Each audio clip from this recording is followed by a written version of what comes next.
આરતીમાં સહભાગી થવા સ્થાન જાળવી રાખવા માટે વિનંતી.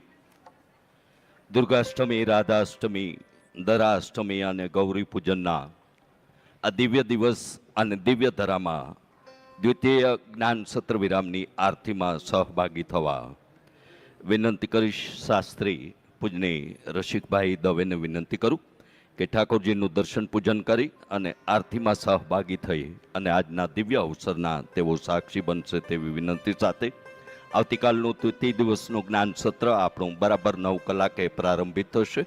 આપણે સૌ એ સત્રના પણ સાક્ષી બનીએ એવી મા ગંગાના ચરણોમાં, ભાગવત ભગવાનના ચરણોમાં, રાધાજીના ચરણોમાં પ્રાર્થના અને આપણી અભિલાષા વ્યક્ત કરતા દ્વિતીય દિવસના જ્ઞાન સત્ર વિરામના સૌને ગંગા મૈયા કી જય. જય શ્રી કૃષ્ણ. રાધે રાધે.